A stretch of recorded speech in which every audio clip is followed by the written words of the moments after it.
आखिरी प्रयास। एक समय की बात है, एक राज्य में एक प्रतापी राजा राज करता था। एक दिन उसके दरबार में एक विदेशी आगंतुक आया और उसने राजा को एक सुंदर पत्थर उपहार में दिया। राजा वह पत्थर देख बहुत प्रसन्न हुआ। उसने उस पत्थर से भगवान विष्णु की प्रतिमा का निर्माण कर उसे राज्य के मंदिर में स्थापित करने का निर्णय लिया और प्रतिमा निर्माण का कार्य राज्य के महामंत्री को सौंप दिया। महामंत्री गांव के सर्वश्रेष्ठ मूर्तिकार के पास गया और उसे वह पत्थर देते हुए बोला, महाराज मंदिर में भगवान विष्णु की प्रतिमा स्थापित करना चाहते हैं।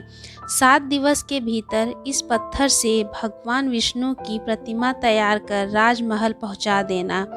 इसके लिए तुम्हें 50 स्वर्ण मुद्राएं दी जाएंगी।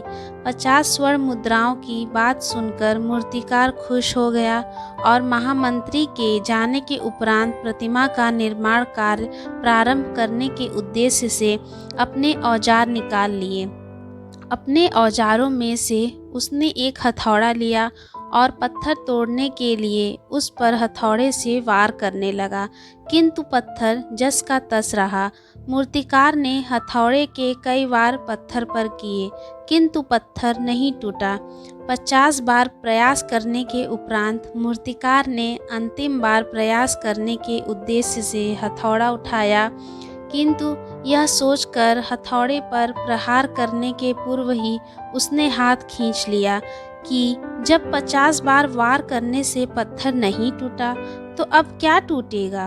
वह पत्थर लेकर वापस महामंत्री के पास गया और उसे यह कह वापस कर आया कि इस पत्थर को तोड़ना नामुमकिन है, इसलिए इससे भगवान विष्णु की प्रतिमा नहीं बन सकती। महामंत्री को राजा का आदेश हर स्थिति में पूर्ण करना था, इसलिए उसने भगवान विष्णु की प्रतिमा निर्मित करने का कार्य गांव के एक साधारण से मूर्तिकार को सौंप दिया। पत्थर लेकर मूर्तिकार ने महामंत्री के सामने ही उस पर हथौड़े से प्रहार किया और वह पत्थर एक बार में ही टूट गया। पत्थर टूटने के बाद मूर्तिकार प्रतिमा बनाने में जुट गया। इधर महामंत्री सोचने लगा कि काश पहले मूर्तिकार ने एक अंतिम प्रयास और किया होता तो सफल हो गया होता और 50 स्वर्ण मुद्राओं का हकदार बनता। मित्रों, हम भी अपने जीवन में ऐसी परिस्थितियों से दो चार होते रहते हैं। कई बार किसी कार्य को करने के पूर्व या किसी समस्या के सामने आने पर उसका निराकरण करने के पूर्व ही हमारा आत्मविश्वास डगमगा जाता है और हम प्रयास किए बिना ही हार मान लेते हैं।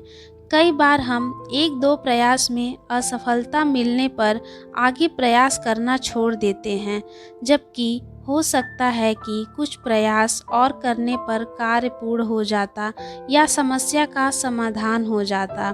यदि जीवन में सफलता प्राप्त करनी है तो बार बार असफल होने पर भी तब तक प्रयास करना नहीं छोड़ना चाहिए जब तक सफलता नहीं मिल जाती।